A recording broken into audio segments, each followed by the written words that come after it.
Hello students, तो आज हम देखेंगे relationship between kinetic energy and momentum. तो हमें पता है कि kinetic energy is half M V square. ये वर्च्यू ऑफ मोशन की वजह से होता है half M V square. Momentum is the product of mass and velocity. Mass और वेलोसिटी को मल्टीप्लाई करने से हमारे पास मोमेंटम आता है।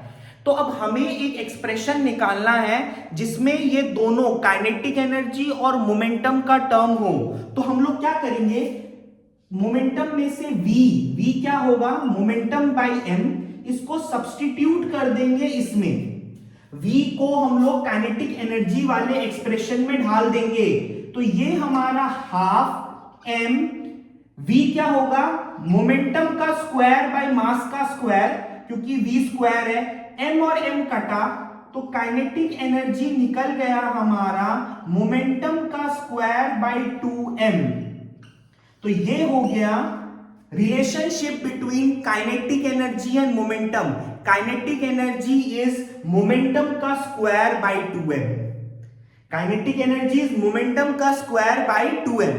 तो इस एक्सप्रेशन से अगर हम लोग देखें तो हमें पता चलेगा कि मास कांस्टेंट ले तो काइनेटिक एनर्जी मोमेंटम से डायरेक्टली प्रोपोर्शनल है एज अ स्क्वायर।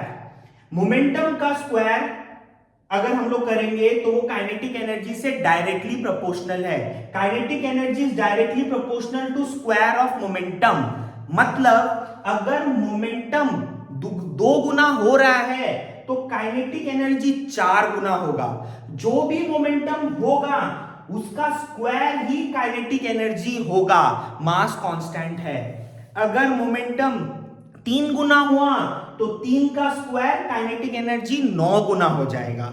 मोमेंटम जो भी होगा काइनेटिक एनर्जी उसका स्क्वायर होगा। मोमेंटम का स्क्वायर अगर हम लोग करेंगे तो हमें काइनेटिक एनर्जी मिलेगा। सिमिलरली अगर हम लोग देखें, इसको मैं ऊपर ले गया, 2m kinetic energy equals to momentum का square. Momentum equals to root over of 2m kinetic energy. Momentum is root over of 2m kinetic energy.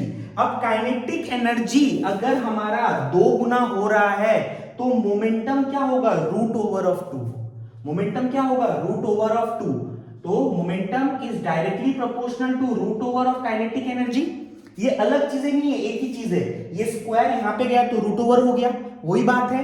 तो अगर काइनेटिक एनर्जी 4 गुना हो रहा है तो 4 का रूट मोमेंटम क्या होगा, 2 गुना। काइनेटिक एनर्जी 9 गुना हो रहा है तो मोमेंटम क्या होगा, 3 गुना। काइनेटिक एनर्जी कितना भी होगा उसका रूट ओवर टाइम्स हमारा होगा मोमेंटम। ठीक है। तो अब हम देखते हैं कि अगर 2 ऑब्जेक्ट की हम लोग बात करें, 2 ऑब्जेक्ट की बात करें और दोनों ऑब्जेक्ट का अगर हम लोग बोल दे कि दोनों ऑब्जेक्ट का मोमेंटम सेम है, दोनों ऑब्जेक्ट का मोमेंटम मतलब सेम, दोनों ऑब्जेक्ट में मोमेंटम कांस्टेंट है। ठीक है। एक हल्का ऑब्जेक्ट है, एक भारी ऑब्जेक्ट है, एक हल्का और एक भारी, तो किसका काइनेटिक एनर्जी ज्यादा होगा, किसका काइनेटिक एनर्जी ज्यादा होगा। तो ये एक्सप्रेशन से देखिए हम लोग, अगर मोमेंटम कांस्टेंट है, ये कांस्टेंट ले रहे हैं हम लोग, तो हम लोग बोल सकते हैं कि kinetic energy is inversely proportional to mass. ये तभी है जब अगर मोमेंटम कांस्टेंट है तो kinetic energy is inversely proportional to mass. Inverse का मतलब क्या होता है, एक क्वांटिटी बढ़ेगा तो दूसरा घटेगा। अगर मास बढ़ा तो काइनेटिक एनर्जी घटा, मास कम हुआ तो काइनेटिक एनर्जी बढ़ा, मास बढ़ा तो काइनेटिक एनर्जी क्या हुआ, घटा, मास घटा तो काइनेटिक एनर्जी क्या हुआ, बढ़ा। तो मेरा क्वेश्चन क्या था कि एक हेवी ऑब्जेक्ट है, एक लाइटर ऑब्जेक्ट है, दोनों का मोमेंटम क्या है, कांस्टेंट है, तो काइनेटिक एनर्जी हेवियर वाला का ज्यादा होगा कि लाइटर वाला का। तो हेवियर वाला ऑब्जेक्ट जिसका मास ज्यादा है उसका काइनेटिक एनर्जी कम होगा। लाइटर वाला ऑब्जेक्ट जिसका मास कम है उसका काइनेटिक एनर्जी ज्यादा होगा।